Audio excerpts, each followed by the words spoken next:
Hello students, let's continue our fifth chapter of history, rulers and buildings.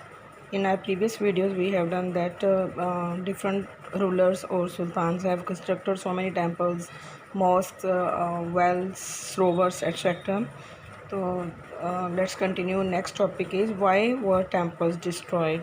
ये इतना पैसा खर्च के इतने आलीशान ये जो टेम्पल्स बनाए जाते थे तो ये क्यों डिस्ट्रॉय किए जाते थे. Actually, because the kings built temples to demonstrate their devotion to God and their power and wealth. तो वो बनाते इसलिए थे ताकि दूसरों को वो अपनी पावर अपनी वेल्थ शो कर सकें कि how powerful how wealthy they are. इसलिए इसमें कोई सरप्राइज़ नहीं है कि when they attacked one and others kingdoms they often targeted these buildings specially temples. जब वो दूसरे रूलर्स के ऊपर अटैक करते थे तो उनका टारगेट ये टेम्पल्स ही होते थे. अर्ली 9th सेंचुरी में जब पांड्यन किंग श्री वल्लभ ने श्रीलंका पे अटैक किया और वहाँ के रूलर को हराया, तो वहाँ पे उसने जो रूलर ने जो टेंपल बनाया हुआ था बुद्धिस्ट भगवान बुद्धा का, तो वहाँ पे एक जो क्रोनिंसलर थे दामकीति, उसने नोट किया कि ही रिमूव्ड ऑल द वैल्यूएबल्स. जो विनर होते थे तो वो उसने सारे वैल्यूएबल्स जो थे वहाँ से रिमूव करवा दिए. स्टैचू ऑफ बुद्धा जो कि बिल्कुल गोल्ड से बना हुआ था and the other golden images monasteries में जितनी भी थी तो उसने वो सब पे कब्ज़ा किया. तो ऐसे में पता चलता कि ऐसे जब भी दूसरों पे अटैक करते थे तो जो टेम्पल्स उन्होंने बनाए होते थे उसको डिस्ट्रॉय करते देते एंड जो भी वहाँ पे उनकी जो स्टैचूज़ होते थे, मूर्तियाँ वगैरह होती थी या जितनी भी वैल्यूएबल चीज़ें होती थी वो सारी लूट के ले जाते थे. ऐसे अर्ली 11th सेंचुरी में जब चोला किंग राजेंद्र वन ने शिवा टेम्पल बनाया अपनी कैपिटल में, तो उसने वहाँ पे वो सारे प्राइजेज़ स्टैचूज़ वगैरह रखे जो उसने दूसरी डिफीटेड रूलर से जो उसने छीन लिए थे या उनसे उसने कब्जा कर लिया था. तो इस तरह से हम देखते हैं कि ये बड़ी गणेशा का स्टैचू या दुर्गा का स्टैचू, नंदी स्टैचू, ऐसे जब उसने वो सारी चीज़ें वहाँ पे प्लेस करी जो उसने दूसरे राजाओं से छीनी हुई थी. ऐसे अगर हम if you are talking about Sultan Mahmud Ghazni की हम बात कर रहे हैं तो he was the contemporary of Rajendra one. दोनों एक ही टाइम पीरियड्स पे थे. तो जब उसने अपनी कैंपेन्स की सब कंटिनेंट में, तो ही also attacked the temples constructed by defeated Kings. और वो सारा जितना भी मंदिरों में वेल्थ या आइडल्स स्टैचूज़ वगैरह होते थे वो सारे लूट लेता था. On that time actually Sultan Mahmud was not a very important ruler. उस टाइम पे वो इतना इंपॉर्टेंट रूलर भी नहीं था, but by destroying the temple, specially जो सोमनाथ टेम्पल था गुजरात में, तो उसको हरा के उसने अपने आप को एक इस्लाम का ग्रेट हीरो उसने कंसिडर करवा दिया. उसने क्रेडिट ले लिया कि ही was the great hero of Islam, कि उसने इतने बड़े टेम्पल को डिस्ट्रॉय किया है. तो इस तरह से in the political culture of middle ages जो मोस्टली रूलर्स होते थे they displayed their political might and military success by attacking and looting the places of worship of defeated rulers. तो ऐसे ही वो अपनी पॉलिटिकल इंपॉर्टेंस या अपने मिलिट्री सक्सेस को ऐसे ही बेटर करते थे कि दूसरे रूलर्स को हरा के और उनके टेम्पल्स पे अटैक करके. Next, if we are talking about the gardens, tombs and forts under the Mughal architecture, so we came to know that in this time architecture became more complex. जो mostly सारे जो ये Mughal rulers थे they were very interested in these activities.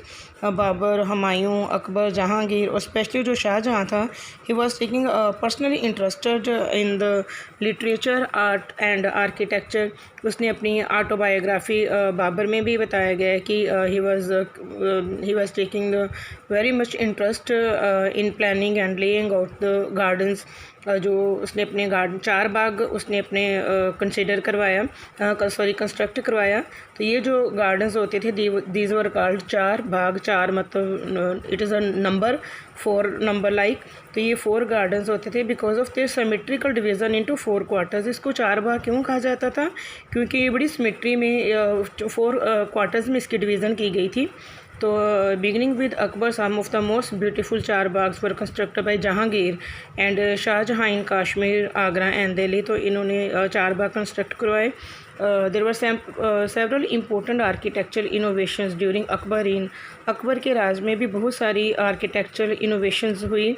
तो जो जैसे उसकी जो टॉम्स बनी हुई हैं, मकबरे वगैरह जो होते हैं, कब्र वगैरह जो होती है तैमूर की, तो ये जो उन्होंने वहाँ से आइडियाज़ लिए। तो ऐसे जैसे टावरिंग डोम या बहुत अटाल गेटवे जो है था, तो it was very important aspect of the Mughal architecture. ये जो हुमायूं की टॉम थी, तो it was placed in the centre of a huge formal Charbagh. बहुत ही बड़े चारबाग के सेंटर में उसकी टॉम बनाई गई। एंड अ सेंट्रल हॉल, एक बहुत बड़ा हॉल सराउंडेड बाय 8 रूम्स, एक बहुत ही बड़ा हॉल और उसके साथ 8 रूम्स बनाए गए। तो the building was constructed with sandstone edged with white marbles के साथ ये बिल्डिंग्स कंस्ट्रक्ट की गई। It was during the Shahjahan reign की जो मुग़ल आर्किटेक्चर था, तो वो बहुत ही और ज़्यादा डेवलप हुआ। उसने इतनी बेटर बिल्डिंग्स कंस्ट्रक्ट करवाई दिल्ली में लोगों के लिए भी, एंड द प्राइवेट ऑडियंस दीवाने ख़ास उसने बनाया, जो कि बहुत ही केयरफुली प्लान किया गया था।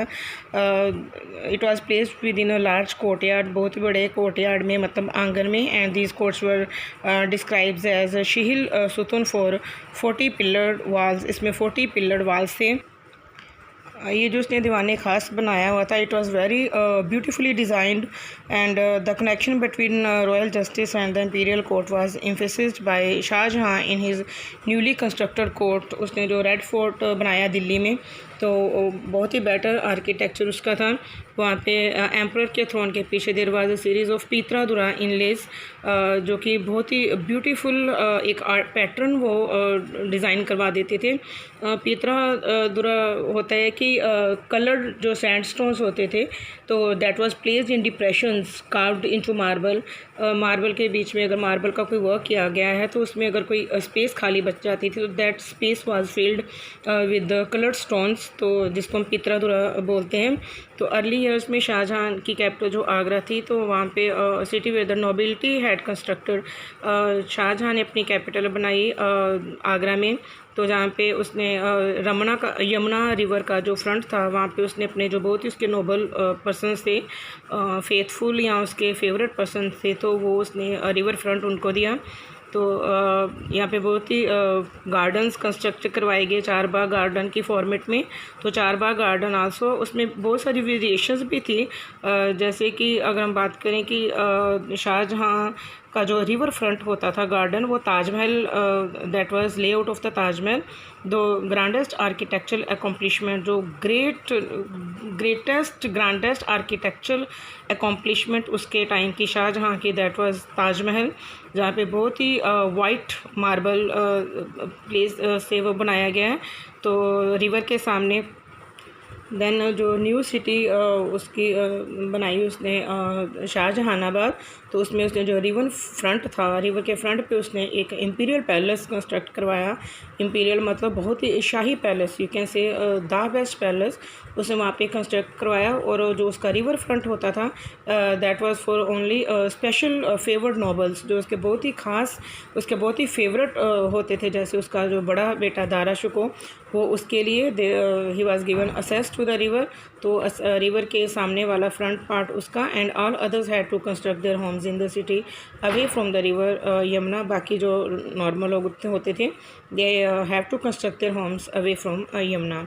Then next topic is region and empire. Region होता है एक एरिया, अगर किसी राजा का किसी राज पे रूल है, हम बोल देते हैं this is a region for that.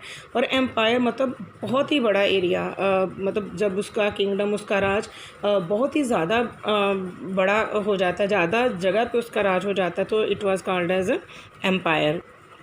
अब क्योंकि 8th और 8वीं सेंचुरी के बीच में जो मुगल्स थे, उन्होंने का बहुत ही बड़ा एम्पायर उन्होंने खड़ा कर दिया था। तो ये जो आइडियाज़ होते थे आर्किटेक्चर को लेके, तो they share these ideas, the tradition of one region was adopted by another. तो ऐसे एक दूसरे के जो आइडियाज़ होते थे आर्किटेक्चर को लेके, वो शेयर किए जाते थे। जो विजयनगर का आर्किटेक्चर था that was influenced by the sultanates of Bijapur and Golconda, वहाँ से वो इन्फ्लुएंस था। और जो मथुरा के पास वृंदावन है, वहाँ के जो टेम्पल्स थे that was the architecture style that was similar to the Mughal palaces in Fatehpur Sikri जैसे ही वहाँ पे जो वृंदावन में मंदिर बनाए गए, तो इट मीन्स कि एक रीजन का आर्किटेक्चर दूसरे रीजन वाले कॉपी कर लेते थे, वो आइडियाज़ एक दूसरे के साथ शेयर करते थे। ऐसे बंगाल में जो रूलर्स थे they had developed a roof that was design to resemble a thatched hut. Bengal में रूलर्स इस तरह की रूफ बनाते थे हट की फॉर्म में, व्हील से, जिसको बांग्ला डोम बोला जाता था। तो Mughals like that very much. Will detail study we will do the detail study of this one in our chapter number 9। तो वो ये जो बांग्ला डोम थे मुगल लाइक दैट, तो उन्होंने अपने एरियाज़ में फतेहपुर सिकरी में भी जो बिल्डिंग्स बनाई है, तो that was also influenced by Gujarat and Malwa also, Bengal also. तो ऐसे वो एक दूसरे के साथ वो शेयर कर लेते थे। इवन उनकी जो अथॉरिटी है मुग़लों की, तो 8वीं सेंचुरी तक आते आते वो थोड़ी डाउन होनी शुरू हो गई, बट उनका जो आर्किटेक्चर स्टाइल था तो वो बहुत ही डेवलप था। और जो बाद में भी जो उनके पैट्रोनेज थे, उनके संरक्षक थे, बेशक उन्होंने अपने अपने किंगडम इस्टेब्लिश कर लिए थे, बट वो वही उनके फॉलो करते थे मुग़लों का आर्किटेक्चर। और last one topic is churches that touch the skies. बहुत ही बड़ी बड़ी church, this is the diagram of that. तो from the 12th century onwards France में चर्च बननी शुरू हुई that was taller and lighter than early, जो मतलब बहुत ही लंबी और पहले वाली बिल्डिंग्स के कंपैरेटिवली लाइटर बिल्डिंग होती थी। तो this architecture style was known as Gothic, जिसको बोला जाता था। तो ये बिल्कुल ही डिफरेंट था, जैसे हमने पहले किया ट्रेबिट और आर्कुएट आर्किटेक्चर से बिल्कुल ही डिफरेंट। वहाँ पे मैंने देखा था कि वो आर्क की फॉर्म में होता था, बट ये बिल्कुल ही डिफरेंट ये वाला पैटर्न था। टाल स्पायर्स एंड बेल टावर्स बनाए जाते जो कि दूर से ही दिखते थे। तो one of the best example जो आर्किटेक्चर स्टाइल की थी, this was the church of Notre Dame in Paris, जो कि कंस्ट्रक्ट हुई through several decades in the 12th and 13th centuries के बीच में। तो ये था इनकी सारी डिफरेंट रूलर्स ने जो डिफरेंट बिल्डिंग्स बनाई, किस तरह का आर्किटेक्चर दे हैव यूज्ड। तो this is all about this chapter. Okay, thank you, have a good day.